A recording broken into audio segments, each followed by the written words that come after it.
Olá pessoal, bem-vindos a mais um podcast da Rafus Press, o Biblioteca Submersa. E hoje nós vamos tratar de um material muito instigante, né? De um autor também igualmente bastante relevante, que tem uma obra rica, né? Tanto em termos de filosofia quanto de literatura, de romance especialmente, né? De narrativa. E que teve, é curioso, porque ele teve um certo espaço no Brasil, pelo menos num público mais acadêmico, e depois ele desapareceu das prateleiras, nunca mais foi relançado, nem por essas editoras, vamos dizer assim, que adoram jabuti, né? Todavia, ou sei lá, Companhia das Letras, ninguém mais editou. E é um material muito instigante. O autor morreu em 2001, né? E ele deixou de escrever nos anos 60. E o nome dele é Pierre Klossowski. Pierre Klossowski é um autor francês do início, né? A formação dele foi no início do século XX, ele nasceu no século XX já, e ele seguiu uma efervescência intelectual fortíssima que existiu na França entre os anos 30 e 40, até a invasão alemã, e mesmo depois, né, com a formação da resistência, os quadros, né, da resistência francesa e tudo mais. E o Klossowski esteve próximo desse pessoal todo dessa época, especialmente o Georges Bataille, o Roger Caillois, o Pierre Monero, enfim, todos esses intelectuais de grandes escritores, né? Uma geração antes temos aí o André Gide, todos esses intelectuais e grandes escritores que impulsionaram na França esse movimento extremamente, digamos assim, complexo, em geral em reação ao fascismo, né? Inclusive o Klossowski, é interessante que eu já tinha lido sobre ele recentemente, justamente no livro que eu vou comentar em breve, da Atlas Press, sobre o grupo Acéphale do Bataille, que ele teve uma participação indireta. Eu não chegou a participar acho que ele chegou a participar pouco do Acéphale, mas com certeza do Colégio de Sociologia ele participou, como todo mundo que não é, até o Benjamin, né? Até o Sartre assistia às aulas de Hegel do Kojève, né, do Alexandre Kojève, no Colégio de Sociologia do Bataille. Mas, pois bem, então o Klossowski ele surge nesse momento, e como o próprio Bataille, no qual ele era bastante próximo, né? Embora é engraçado porque ele tem uma formação bem diferente. Ele foi católico, né? E ele, inclusive, quase virou padre nos anos 40, né? Ele regressou à vida laica em 47, ele foi um monge. Enfim, ele entrou no mosteiro mesmo e ficou anos e anos lá. Regressou à vida laica nos anos 40 e já lançou, em 1947, né? O Sade Montprochain, que foi traduzido no Brasil, né? Essa época de grande boom da obra do Klossowski no Brasil, que foi traduzido como Sade, né? Sade, meu próximo, precedido de um filósofo acelerado, que seria a segunda edição do livro de 47, né? E a teoria a teorização do Bataille do Klossowski sobre o Sade é muito rica, não é? Ele entende o Klossowski de uma forma materialista, né? Como aquelas estruturações em listas, em mecanismos, em sistemas, que também fascinaram Barthes, né? Aquele anos antes do Barthes, no Sade, Fourier, Loyola, o Klossowski já entende de forma materialista como uma espécie de troca mercantil. Então é uma espécie de estruturação da sociedade do capital em trocas predatórias, né?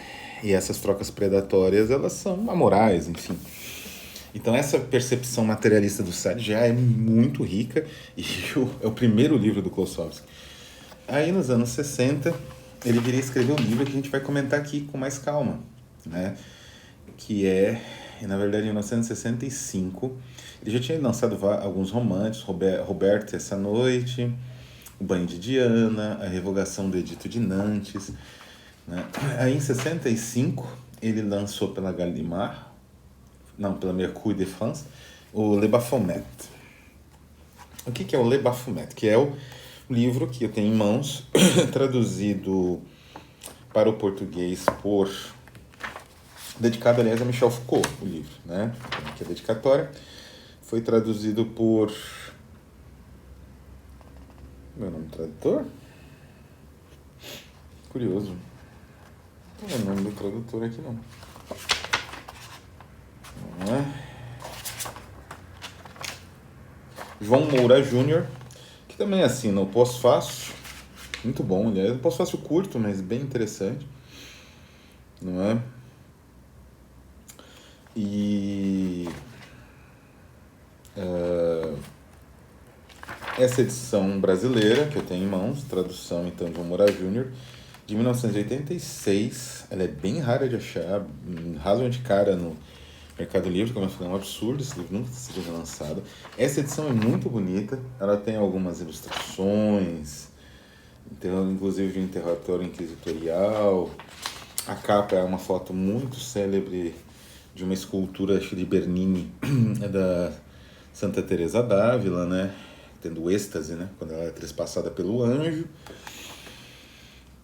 E é da editora Max Lemonade. A editora Max Lemonade, nos anos 80, 90, esse livro foi lançado em, só confirmando, em realmente 86. Então, entre os anos 80 e 90, a editora Max Lemonade foi uma editora que dobrou muitas apostas, né? Ela tinha uma política que, às vezes, eu acredito que era a que Kozak Naif gostaria de ter tido. Quando eles saíram no mercado foi porque eles estavam publicando basicamente livros de domínio público. Isso era a própria declaração, né, dos donos. E eles queriam algo mais ou menos que foi o que a Max Lemonade fez nos anos 80 e 90, né? Final dos anos 80 e início dos anos 90, meados dos anos 80 e início dos anos 90, que foi publicar livros espetaculares, incríveis e de grande impacto, independente de serem de autores, inclusive, vivos na época, recém-falecidos, vivos, igual o próprio Klossowski, ou recém-falecidos, igual o Borges, que eles também publicaram. Então, eles publicaram O Cemitério Marinho, do Paul Valéry, a Max Lemonade. Eles publicaram O Inferno, de Strindberg, que também vou fazer uma resenha ainda esse ano, creio.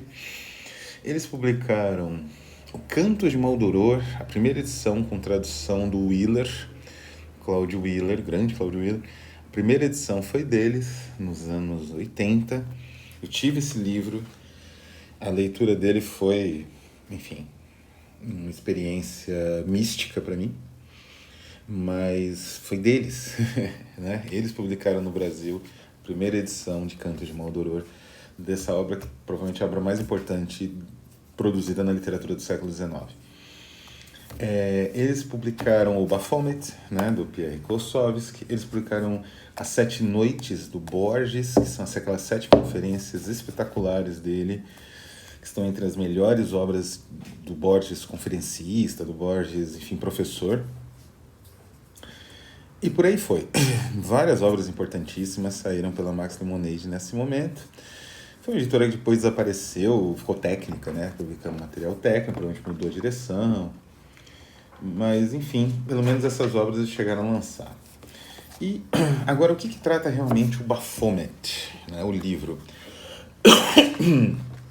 É muito interessante porque o livro, na verdade, ele trata em si mesmo, especialmente no prólogo, que é um prólogo escrito num estilo de romance histórico muito bem feito, aliás. Você até fica com saudade desse estilo de romance histórico do prólogo e você espera que o autor repita depois, mas ele não volta a esse estilo durante o livro. Na verdade, ele trata do processo do Jacques de Morlaix, é isso? O Jacques de Morlaix e dos outros templários, por conta de um processo, né, que eles receberam de heresia, de querer substituir o Papa e tudo mais, né? Foi o rei Filipe o Belo que, né, digamos assim, ordenou a extinção da Ordem dos Templários em 1307, né? E esse é o ponto de partida do Baphomet, né? É interessante porque, como eu falei, o prólogo, né? O prólogo? ele é extremamente é a prova. Ele é extremamente complexo e muito bem feito do ponto de vista histórico, porque o, o Klossowski ele estudou o processo. Era um procedimento comum desse grupo em torno do Bettel, que tinha uma pretensão, digamos assim, de instituir uma espécie de religiosidade antirreligiosa, um paradoxo que fosse destruidor das religiões, da moral e da concepção burguesa de existência. Era um plano simples. Né? E para esse plano funcionar, digamos assim, um dos procedimentos era o estudo dos processos que envolviam as autoridades eclesiásticas, processos inquisitoriais, processos civis com intervenção inquisitorial, não é? Esse procedimento do Bettel foi depois seguido pelo Foucault, que era uma espécie de aluno do Bettel, né? Não foi aluno em si, mas seguiu o Bettel, né? Assim, os passos do Bettel foram seguidos pelo Foucault quase que, né? Pisando nas pegadas, assim, pelo menos inicialmente. Então, eles analisaram, por exemplo, o processo de Gilles de Rais. É um dos melhores livros do Bettel, aliás, a análise que ele faz do processo do Gilles de Rais, que era um processo civil e eclesiástico. E o, o Klossowski analisa o processo do Jacques de Morlaix, esse que é o nome do infeliz, acho que era, e dos outros pertencentes à Ordem dos Templários, né? E nesse processo tinha uma descrição feita por jovens rapazes, né? Que, segundo eles, tiveram uma iniciação sexual com esses líderes da Ordem Templária, em que eles fazem uma descrição do processo de iniciação. E isso que é essencial, porque esses elementos do processo de iniciação são os elementos que vão aparecer perpetuamente no romance Baphomet, que era o neófito recém-aceito era conduzido para trás do altar. Aí o preceptor lhe mostrava um crucifixo sobre o qual era obrigado a renegar 3 vezes a fé e a cuspir. O preceptor, tendo despido o neófito, beijava 3 vezes no sexo, no umbigo, na boca. O preceptor, em seguida, ensinava ao neófito que a prática da sodomia não era um vício, mas sim uma virtude. E o cordão que dia e noite cada templário levava sobre a camisa, símbolo da castidade, havia sido consagrado ao ser enrolado em torno de um ídolo, uma escultura de cabeça humana com uma longa barba, cuja efígie só era conhecida pelo grão-mestre, que seria o Morlaix, né?